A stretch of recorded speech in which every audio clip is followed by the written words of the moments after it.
welcome, my friend. I'm James Hands from Awaken Therapy. There's a wise old saying, and that is, worrying is praying for something bad.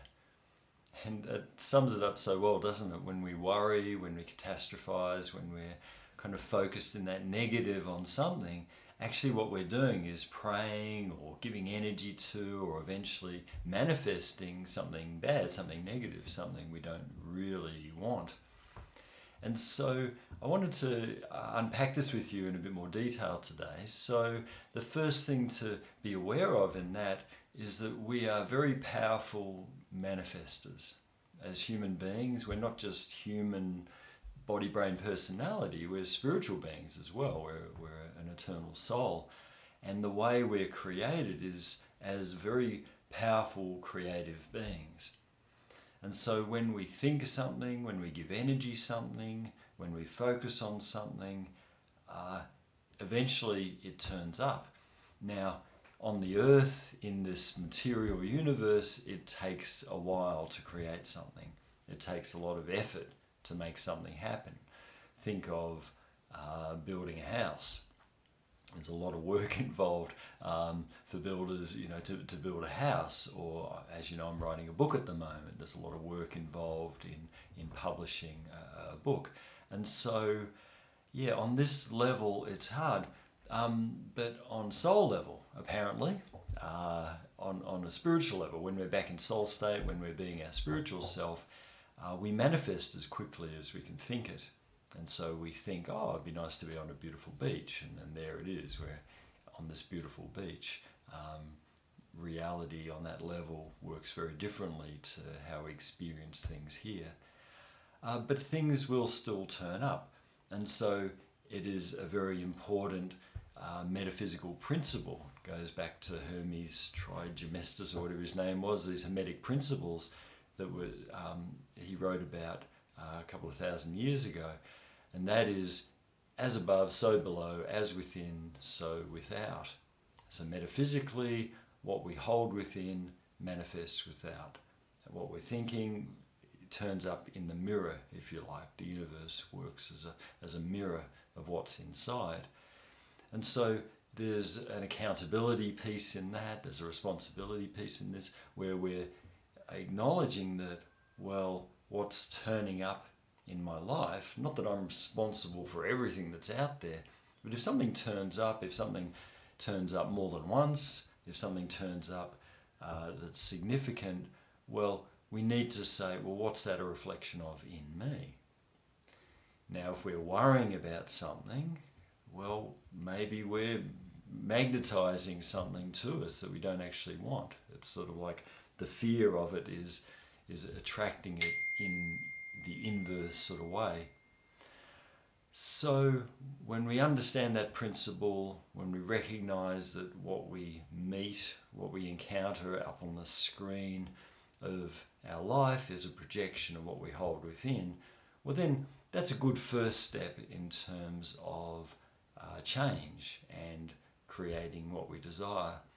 Now, a lot of teaching stops at that point.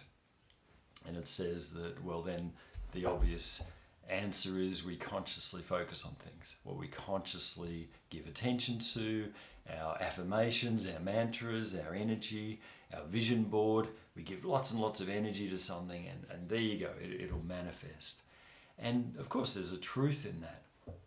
That's how it works. We give enough energy to it. And when there's that real belief in it and the repetition, that does seem to work. But that's not just all that we are. We're not just that conscious component. The conscious aspect of our being is really the tip of the iceberg. The subconscious, the unconscious, what's under the surface of the iceberg is a much greater proportion than what's conscious. Joe Dispenza says that subconscious is really 95% of what's running the show. I think on a bad day we can be down to like 3% conscious involvement. The rest is subconscious or unconscious. I tend to be a bit more generous. Let's say on a really good day we've got maybe 20% control. That's great, wouldn't that be amazing? 20% control, but that's still only a fifth of what's driving our life, what's driving our manifesting.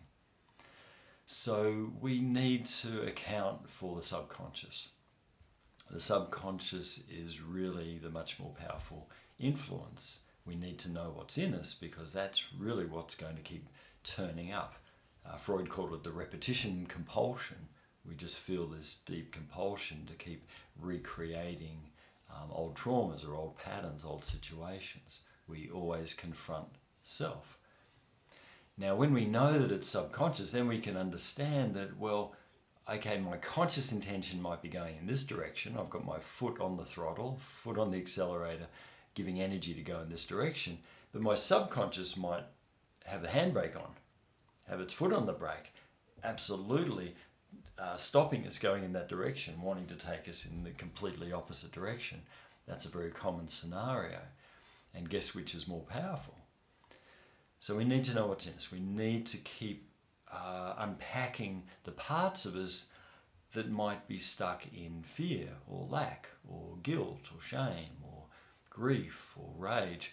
These parts of us may be stuck in a negative sense that are going to be magnetizing that kind of reflection. You know, think of it as a pattern too. Let's say we learned a pattern as a child about relationships. Maybe we weren't seen or heard. Maybe there was a real neglect there. Well, what we've learned is that, I don't get seen or heard. The child tends to blame themselves. I don't deserve that. It's my fault. I don't deserve that. And there's hurt, there's anger, there's isolation. All that stuff gets locked in. So the pattern is, I'm on my own. No one understands me.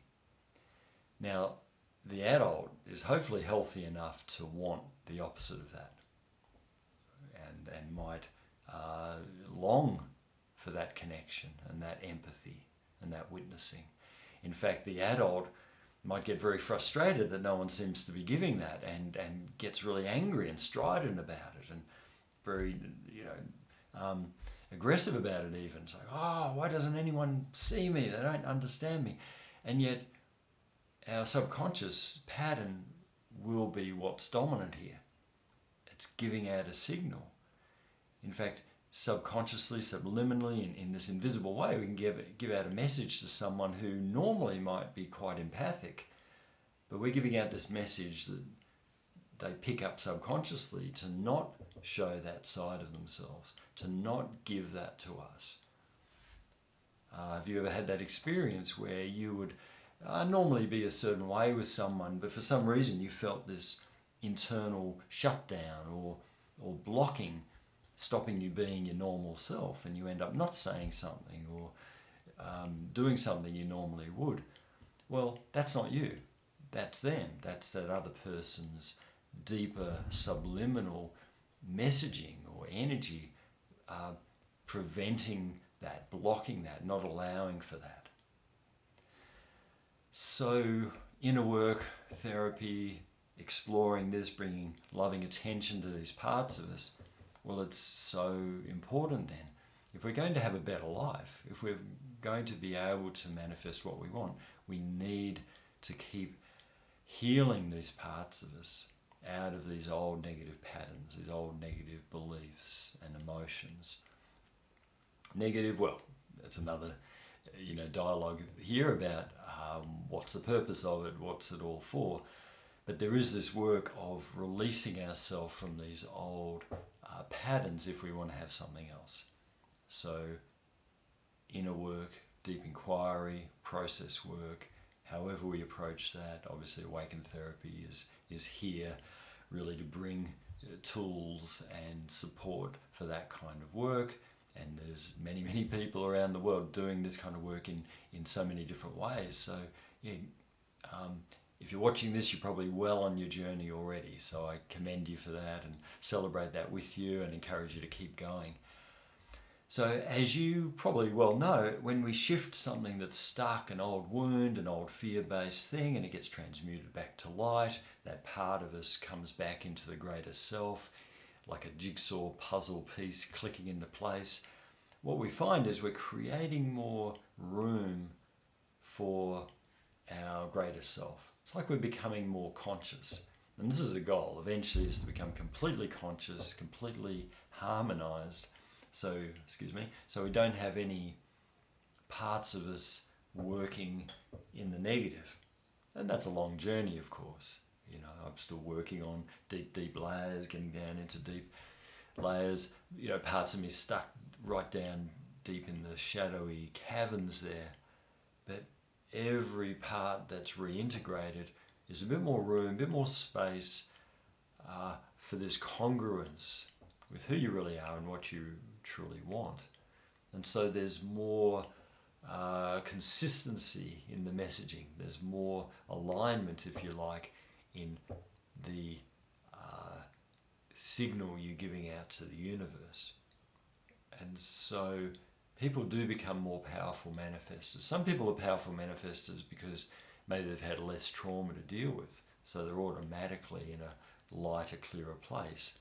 Different journey, easier childhood, good for them, and they might find that manifesting works more easily for them. And they might think, oh, great, I've got this mastered. For most people I know and work with, it takes a lot of courageous inner work to release those parts or actually heal them back into wholeness, for that sort of consistency then to show up in a more positive manifesting. So if we come back to the worrying thing, well, if worrying is praying for something bad to happen, then we look at worrying. Okay, so worrying, this is a part of me fearing something negative, driving that worry, driving that anxiety, driving that panic or that catastrophizing or whatever it is. And of course, if we keep that up for long enough, well, somehow the universe has to deliver a reflection of that. Remember, it's all a mirror, essentially. So worrying is one of those things that deserves that loving curiosity. Where's that coming from? What's this part of me that fears this is going to happen again? Well, that'll be a part stuck on an old pattern based on old experience, old information, old truth, old reality. So therapy would invite a real compassion to connect to that part. Hypnotherapy would take us deep within until we get to the level of that part, this part that's stuck in fear or concern, trying to anticipate, trying to get some control in a chaotic situation. And we'd work with that part and heal it out of that fear. And so this is how we deal with worry at a root cause level.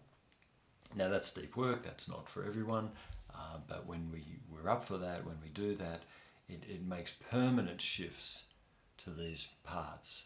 And as those jigsaw puzzle pieces click into place, the worry dials down, and eventually it might be, I haven't worried like I used to for a week, a month, a year. That's the goal of that. So I hope you find that interesting, useful. Remember, there's a link below to that new free course, The Soul Warrior Journey, which has a guided hypnotherapy process and some written material there, roadmaps for that journey. That's for free. I hope you find that useful as well, and I look forward to seeing you next time.